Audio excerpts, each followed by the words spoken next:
Magluto po tayo ng pakbet. Pakbet. Request ng aking panganay.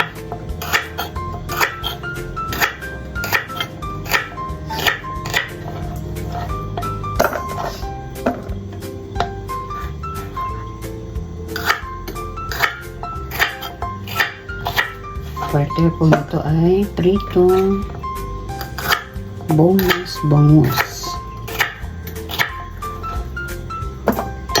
Ito siya.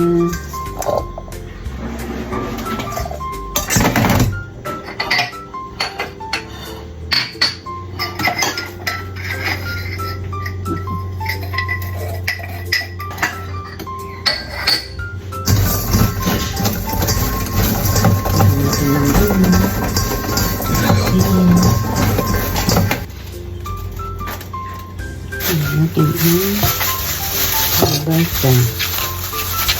Alam ko ilalagay ko lahat ko. Ito, alabasa.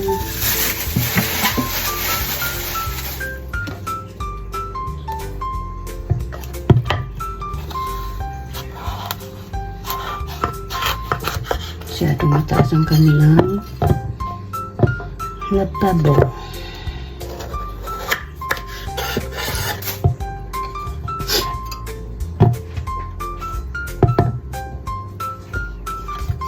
Masyadong matigas po ito eh. Hindi kaya ng peeler.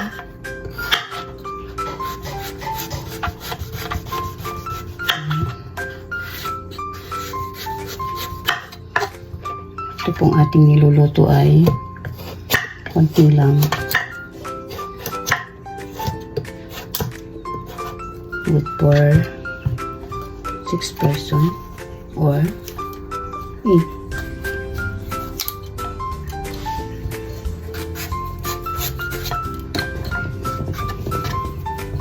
Simpleng pakbet lang ito. Hingga natin ng konting baboy. Wala po tayong prepared pa na sasahog. Hipon sana, masarap.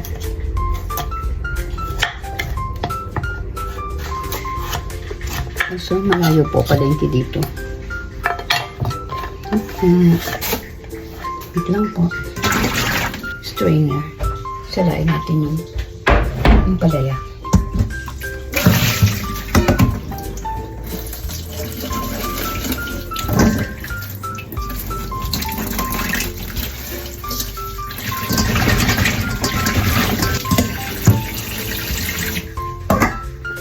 Ito na tayo. Back to kalabasa.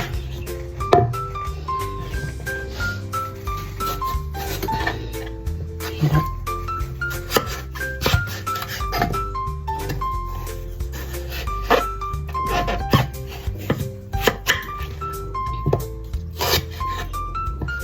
So, hindi na po natin yung gitna. Para wala ng ano.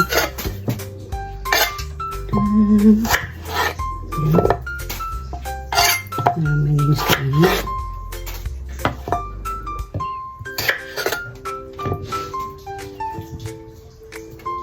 Yan.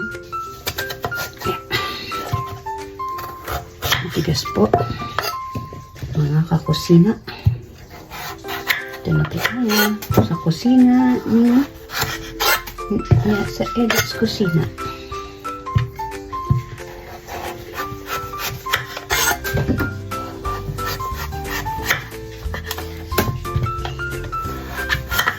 Alam naman po natin na mahirap balatan ang kalabasa.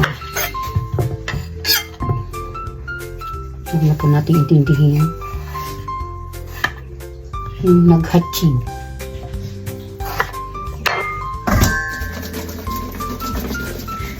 Ito na po ang naugasan ng palaya.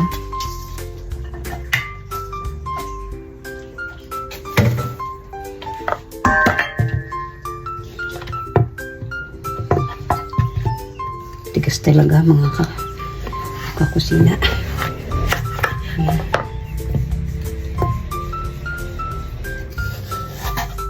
Pwersa po talaga. Pwersa. Pwersa.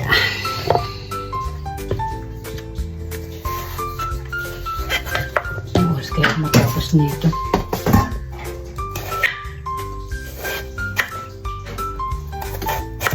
Inipisan na lang natin ang gayat para madaling maluto ang kalabasa. Ayan. Ayan po ang kamay ng palaging nasa kusina.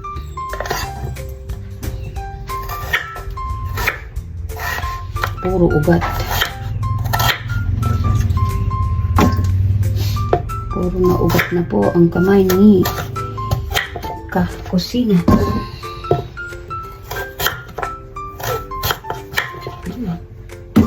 Nakihanap po natin gayat.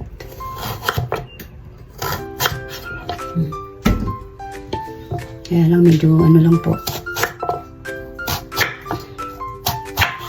Nasa, hindi ko alam kung half inches to o 1 inch. Ayan, tapos na po tayo sa kalabasa. Kasunod ng ampalaya.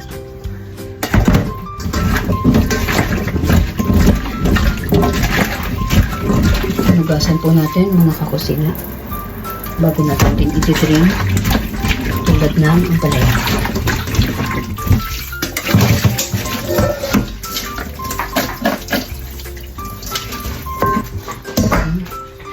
Dito naman tayo sa sitaw.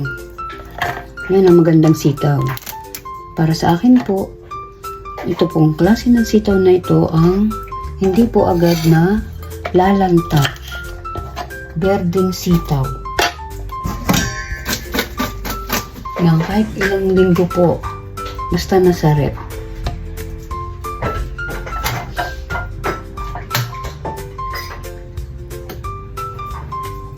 Kasi ito pong sitaw na to, binili po namin 3 weeks ago na. Pero ang ganda pa rin, oh. Tingnan nyo. Tingnan nyo, oh, mga kakusina, oh. Green na green pa din at malutong. Kaya, kung ako po, sa akin, mas maganda po yung ganitong klaseng sitaw. Green. Yung po kasi yung puti, madaling malanta. Ano po siya, kumukulubot. Pero para sa akin po, ito po talaga the best. The best na klase ng sitaw. Kayo po ba mga kakusina ay nagkape na? Kape na po. Ako po ay ito na. Preparing the pakbet. Request ni panganay. Gusto raw po ngayong araw na to, ang ulam ay pakbet.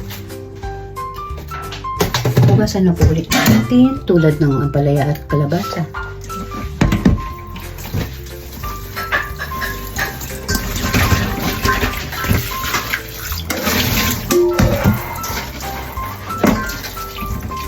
One by one ko pong inuugasan dahil maski po ang ating lababo. Kaya kada gayat po ugas.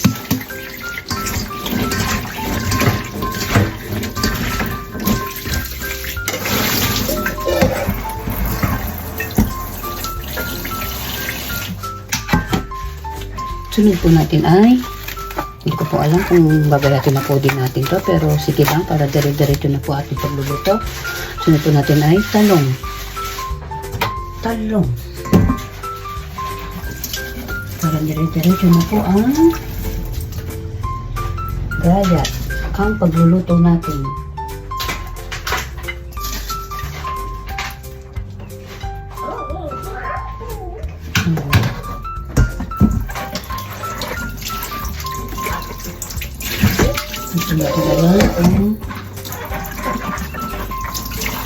Ito po, naugasan na natin ang ating talong. Sabay na rin po natin ang ating okra.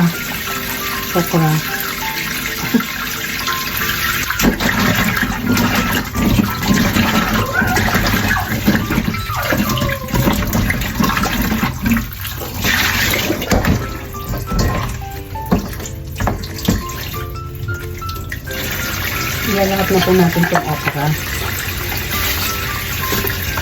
Para, kasi gusto ko po yan yung okra.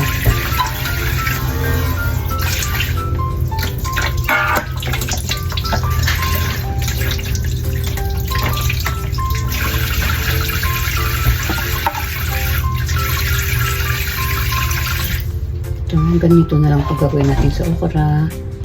Parang ano na to, magulang na, oh. Mahirap na po siyang baluktukin, ay putulin. Ngayon po tayo sa maliliit na okra. Buo na po natin yan.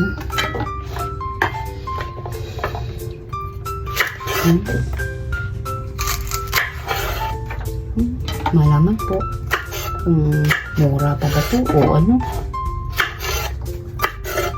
Ayan. Ito pong ating talong. Ay titignan natin kung walang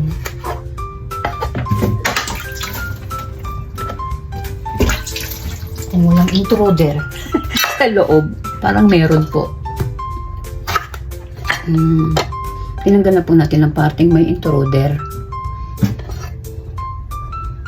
Tapos ay ganito na lang po ang ating paghiwa. Ganyan na lang po para makita natin kung may tao sa loob o wala. Ayan. Okay naman po siya.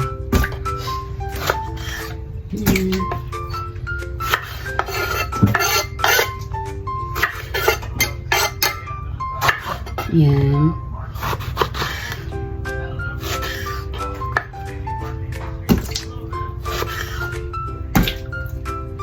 Pakbet. Saan ko kaya tiis ng luto? Siyempre, sa kawali. Ito na po yung ating talong. Kailangan nakababad po sa tubig kasi mangingitim. Tabi mo muna po natin sa isang tabi. Yan. Sunod po naman natin itong mga panggisa-gisa. Kamatis.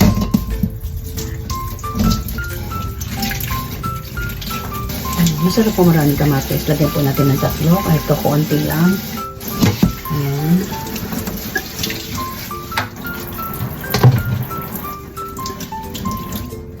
Isang kainamang laki ng sibuyas.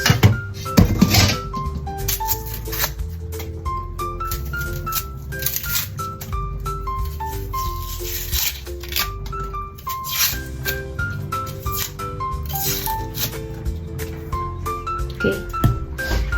Ilang pirasong butol po ng bawang. Okay na po to.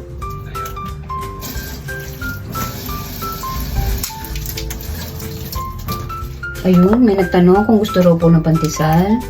Pwede, pabili po ako ng pandesal. Pandesal, mga 20 pesos lang. Ayan, pagpok na po yung bawang. Actually po, ako po kasi naghihimay na ng bawang. Pinabalatan ko na. Nilalagay ko po sa rep. Kaso naubos na po. Kaya ito. Para po kasi kaya po ako nagbabalat na. Para pag oras pong niluluto ako, meron na po ako matutukot na himay na bawang. Pero ngayon, ayan po.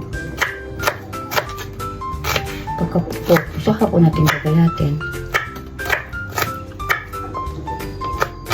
ang maugat na kamay ng inyong kakusina.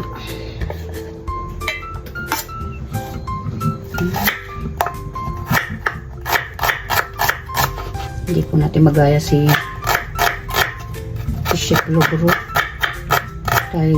Tayo naman po ay pangkaraniwang housewife lang. Mahilig magluto. Ayan. Tapos na po. Kamatis naman tayo. Ayan.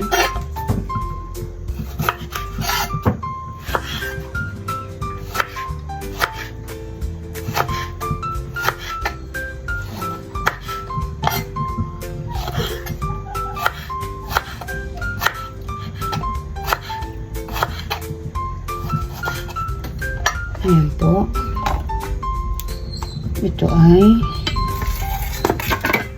preparation.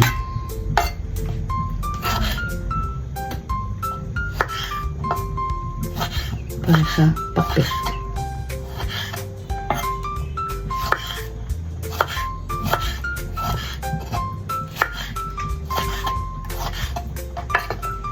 Yung pong bangus na boneless na pinaanis na namin ng tinik sa palengke ay dinidipros pa po.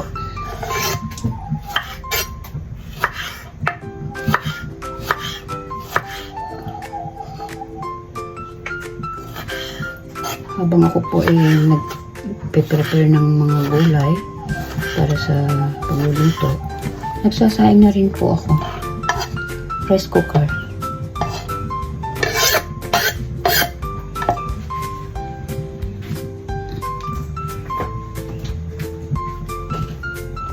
Ayan po, mga kakusina.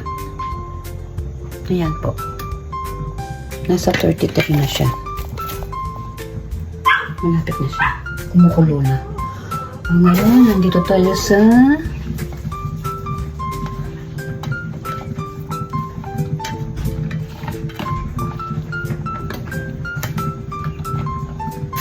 sahog.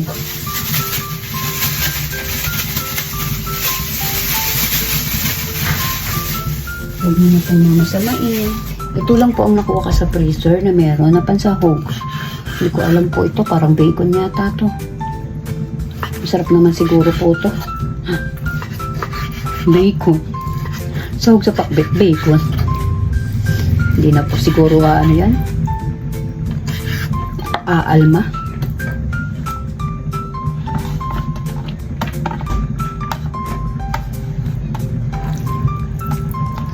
Okay na po siguro to. Kompleto na.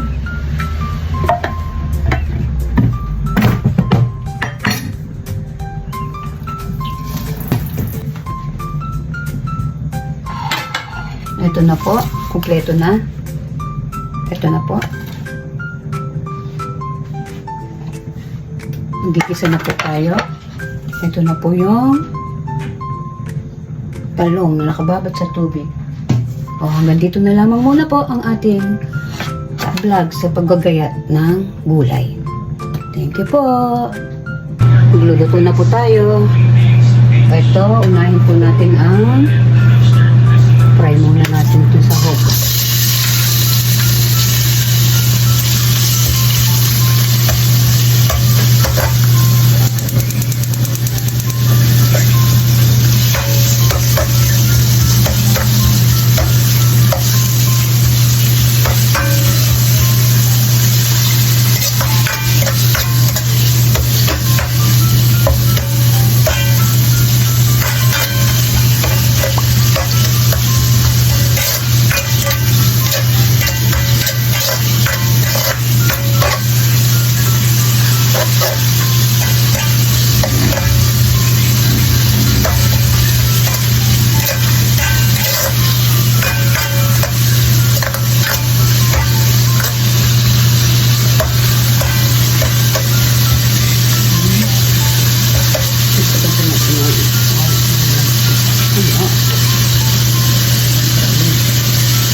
ng kanyang magandang sunset.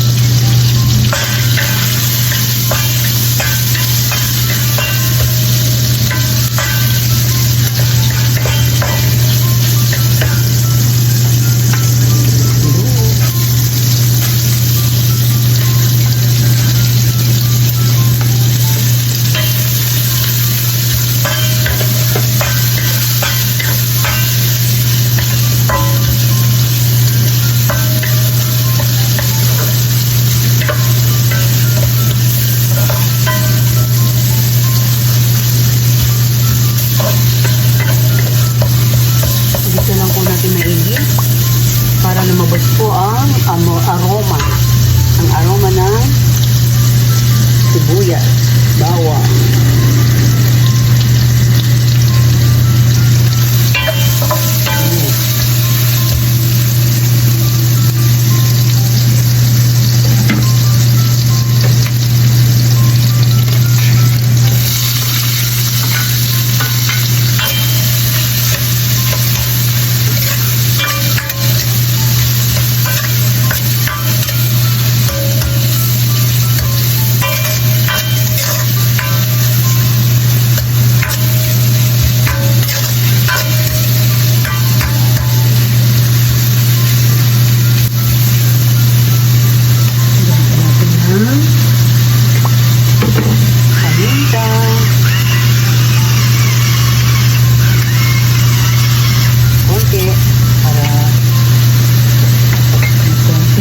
Pa ng paminta.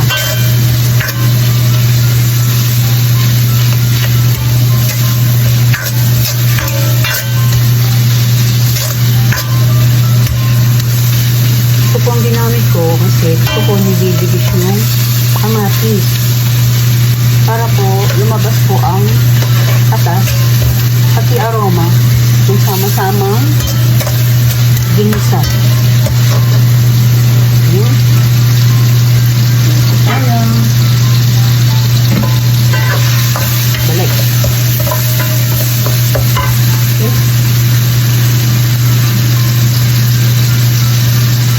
Yan natin na palabas ha. Wala natin palabas. Ito may ano po po. Naku na.